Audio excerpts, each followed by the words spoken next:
ഓലമേഞ്ഞൊരു ചായക്കട. കിടാരക്കുഴിയിലെ ഈ ചായക്കടയ്ക്ക് പേരൊന്നുമില്ല. പക്ഷെ ഞാൻ നിങ്ങൾക്ക് പരിചയപ്പെടുത്തുന്നത് സുധാകരേട്ടൻ്റെ ചായക്കട എന്നാണ്.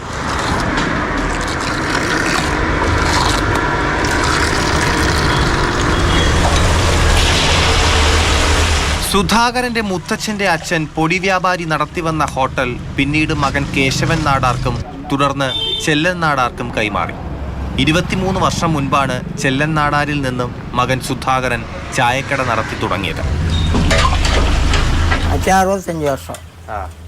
65 വർഷം അച്ഛൻ കട നടത്തി ഈ കട. അതിനു മുമ്പ് എൻ്റെ അപ്പൂപ്പൻ കേശവൻ നാടാരി അവരെ അച്ഛനാണ് തുടങ്ങിയത്. പൊടി നാടാരെന്ന് പുള്ളിയാണ് തുടങ്ങിയത്. 120-ലേറെ വർഷങ്ങൾക്ക് മുൻപ് തുടങ്ങിയ കട പെട്രോമാക്സ് വെളിച്ചത്തിലാണ് പതിറ്റാണ്ടുകൾ പ്രവർത്തിച്ചത്. അന്നത്തെ മൺചുവരുകൾ നിലവിൽ സിമന്റ് പ്ലാസ്റ്റർ ചെയ്തതൊഴിച്ചാൽ മേൽക്കൂര മാറ്റാൻ തയ്യാറായില്ല. കോർപ്പറേഷനിലേക്ക് നമ്മൾ പറഞ്ഞാൽ ഇങ്ങനെ ഇരിക്കട്ട് കുഴപ്പമില്ല. പക്ഷെ ഇപ്പോഴും ഓലപ്പുരയുള്ള കടകളൊക്കെ വളരെ കുറവല്ലേ, അതുകൊണ്ട് ചോദിച്ചതാ. ഇടതിൻ്റെ ഒരു വിദ്യാഭ്യാസ മന്ത്രിയുണ്ട്, MA ബേബി. കുടുംബമായിട്ട് വന്ന് ചായയൊക്കെ കുടിച്ചിട്ടുണ്ട്. അങ്ങനെ ഒരുപാട് പേര് ഇവിടെ ചായ കുടിച്ചിട്ടുണ്ട്. ഓലമേനൊക്കെ എത്ര രൂപ ചെലവ് വരും?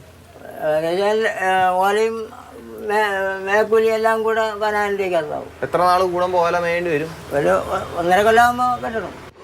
ചായക്കടയ്ക്ക് സമീപം മുൻപ് അന്തിക്കട എന്നറിയപ്പെടുന്ന ചന്തയുണ്ടായിരുന്നപ്പോൾ ഉച്ചയൂണ് നൽകിയിരുന്നു. ചന്തയുടെ പ്രവർത്തനം നിലച്ചപ്പോൾ ഊണ് നിർത്തി. ഞാൻ ജനിച്ചപ്പോഴേ ഈ കടയുണ്ട്. പണ്ട് ഈ പറഞ്ഞാൽ മില്ലിലാട്ടുന്നതല്ല, മറ്റേ പഴയ ഉരലുണ്ടല്ലോ, ഉരലിലാട്ടി ദോശ ഇടുന്ന ഒരു സമയമായിരുന്നു. അത് തേങ്ങയൊക്കെ വെച്ച് അത് കഴിക്കാൻ ഒരുപാട് ആളുകൾ വരുമായിരുന്നു.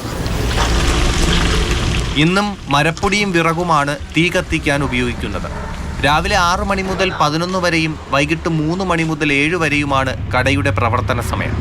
ലഘുനാടൻ ഭക്ഷണം കിട്ടും സുധാകരേട്ടൻ്റെ ചായക്കടയിൽ. അനൂപ് എം.ആറിനൊപ്പം TS ഹരികൃഷ്ണ, മാതൃഭൂമി ന്യൂസ്, തിരുവനന്തപുരം. ഇപ്പൊ പഴമയുടെ ഈ ചായക്കടയുടെ വിശേഷങ്ങൾ പറയാൻ നമ്മുടെ കൂടെ TS ഹരികൃഷ്ണയുണ്ട്. ഹരി, വളരെ കൗതുകമായിട്ടാണ് ഞാനിത് നോക്കിക്കണ്ടത്. കാരണം ഈ ഓല കടകളൊന്നും ഇപ്പൊ കാണാനേ ഇല്ലല്ലോ. അപ്പൊ എങ്ങനെയാണ് ഇത്ര പഴക്കമുള്ള ഈ കട? 120 വർഷത്തെ പഴക്കമാണ്. അവിടെ ചെന്നപ്പോൾ എങ്ങനെയുണ്ടായിരുന്നു? ആ പഴമയുടെ രുചിയും പ്രൗഢിയും ഒക്കെ കിട്ടിയോ?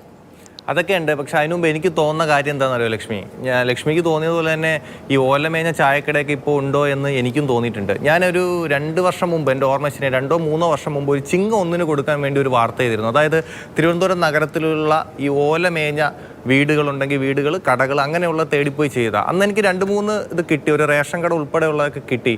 അന്ന് ഈ വാർത്ത ചെയ്തപ്പോൾ പക്ഷേ ഈ ചായക്കട എൻ്റെ ശ്രദ്ധയിൽപ്പെട്ടിരുന്നില്ല. ഒരാഴ്ച മുമ്പാണ് മാർഷലായിട്ട് ഇതുപോലെ ഇങ്ങനൊരു കടയുണ്ട്, നീ പോയി ഒരു വാർത്ത ചെയ്യുമെന്ന് പറഞ്ഞത്.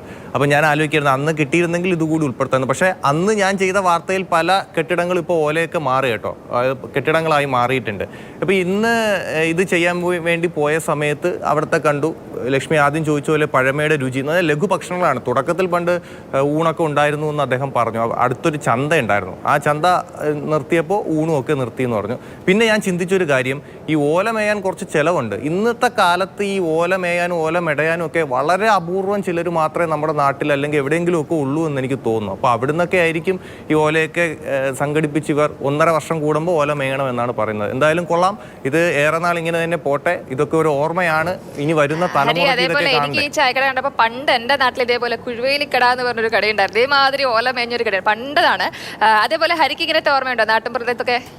അതായത് ഈ ഓലയുടെ കാര്യം പറയുമ്പോൾ തന്നെ എനിക്കൊരു ഓർമ്മയുള്ളത്, എൻ്റെ വീട്ടിൽ പണ്ട് അമ്മുമ്മ ഓല മെടയുമായിരുന്നു. ഈ ഓല മെടഞ്ഞ് അന്നത്തെ ഓലപ്പുരകളുള്ളവരൊക്കെ വന്ന് വീട്ടിൽ വന്ന് ഓലയൊക്കെ വാങ്ങിച്ചുകൊണ്ട് പോകണം ഞാൻ കണ്ടിട്ടുണ്ട്. പക്ഷേ ഇപ്പോഴൊന്നും ഞാൻ കഴിഞ്ഞ ഒരു 10 വർഷത്തിനിടയിൽ ഞാൻ ഇതൊന്നും കണ്ടിട്ടേ ഇല്ല. ഈ ഓലപ്പുരകൾ ഇതുപോലെയൊക്കെ ഉണ്ട് എന്ന് പറയുമ്പോൾ തന്നെ അതൊരു സന്തോഷമാണ്.